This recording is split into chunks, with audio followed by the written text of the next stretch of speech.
fait, j'avais le sentiment qu'on pouvait, avec le parti politique, semer des fruits dont on récolterait plus tard des graines. J'étais pas du tout en mesure, en 2003, d'imaginer qu'un jour, on serait véritablement en lien avec des graines, de la terre, et puis un calendrier biologique plus qu'un calendrier culturel.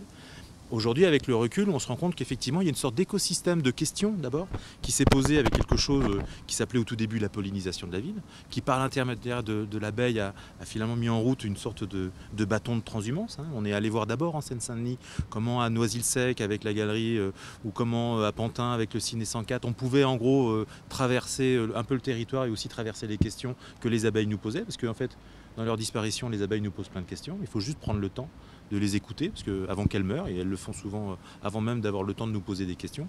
Et de cette aventure-là d'un miel, qui est pour le coup un premier commun, puis en plus c'est un commun qui en plus à la croisée d'un monde végétal et d'un monde animal, donc c'est déjà une synthèse finalement. Puis c'est aussi un monde humain qu'elles font finalement, parce que le miel qu'elles font ici,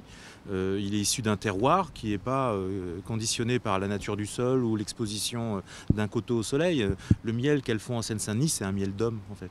C'est un miel des 153 nationalités qui font Saint-Denis et puis une partie de la Seine-Saint-Denis, puis de quelque chose qui fait qu'aujourd'hui,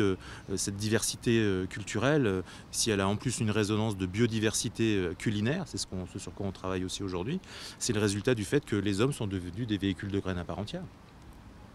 On a inventé l'avion, on a inventé le camion, les souliers, les poches de pantalon, puis on a inventé les allers-retours au bled tous les ans, où finalement,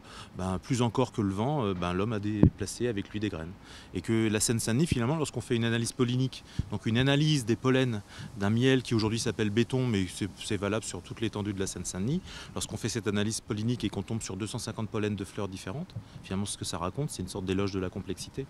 Et lorsqu'on découvre avec Yves Loublier, palynologue à l'INRA, un pollen inconnu qui lui fait faire une enquête européenne où il envoie cette photo de pollen qu'il a identifié dans un échantillon de miel béton, et qu'au bout de 4 ans un chercheur lui dit mais ça c'est un pollen de baobab, et donc à Saint-Denis on avait des pollens de baobab. On a du coup une révélation de ce qu'est aujourd'hui cette terre d'hospitalité, sur à la fois des hospitalités végétales mais qui sont le résultat d'hospitalité humaine. Voilà.